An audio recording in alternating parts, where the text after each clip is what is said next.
ഞാൻ അടുത്തിടെ ഒരു വീഡിയോ കണ്ടു, ഒരാൾ പറഞ്ഞത് ഇങ്ങനെയാണ്.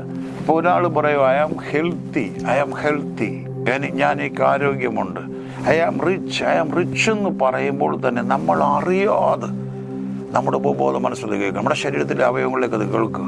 പ്രത്യേകിച്ച് അത് വചനവുമായിട്ട് തന്നെ ബന്ധമുണ്ട്. എങ്കിലും ഞാൻ പറയുകയാണ്, ഏറ്റവും പോസിറ്റീവായിട്ടുള്ള കാര്യങ്ങൾ നമ്മളെപ്പോഴൊക്കെ നമ്മൾ അനുഗ്രഹമാണ്, ഐ ആം ബ്ലെസ്ഡ് എന്ന് പറയുമ്പോൾ നിങ്ങൾ അതിലേക്ക് വരിക. പറഞ്ഞുകൊണ്ടിരിക്കുമ്പോൾ അത് സംഭവിക്കുക.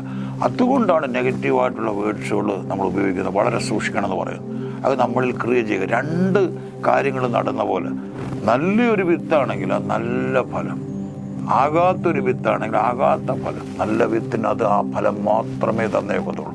അതുകൊണ്ട് എപ്പോഴൊക്കെ പറയുമ്പോഴും ആ ബലഹീനതയുടെ നടുവിലും ആ ക്ഷീണിച്ചിരിക്കുന്ന അവസ്ഥകളിലും എനിക്ക് ആരോഗ്യമുണ്ട്, എനിക്കത് കഴിയും, എന്നെ കൊണ്ടത് പറ്റും, എനിക്ക് കഴിയാത്ത ഒന്നുമില്ല. പ്രത്യേകിച്ചൊരു പ്രാർത്ഥനയും ദൈവസാന്നിധ്യങ്ങളുള്ളവർക്കാണെങ്കിൽ അത് പെട്ടെന്നായിരിക്കും റിസൾട്ട് കാണാൻ കഴിയും. അതുകൊണ്ട് ജീവിതത്തിൽ മറന്നു പോകില്ലേ, ഏത് സാഹചര്യങ്ങളിലും പറയണം I am healthy, I am rich. നിങ്ങളത് പറയുമ്പോൾ അതിലേക്ക് വരാൻ കഴിയും.